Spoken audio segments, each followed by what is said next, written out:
Hi, I'm Shawn Prestridge, U.S. Field Applications Engineering Team Manager for IAR Systems, and I'd like to tell you a little bit about the ARM Dev Summit session that we have. And what it is it's helping you to prepare to move to larger and bigger devices.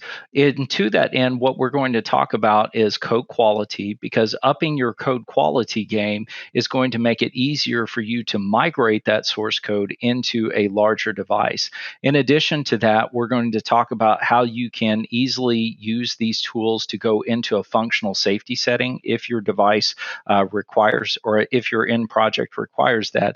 But it's also going to show you how you can integrate into a continuous integration, continuous deployment pipeline, and how you can very easily enable embedded security, all in one simple session based on ARM Dev Summit. So for more information, please go to devsummit.arm.com. Thank you.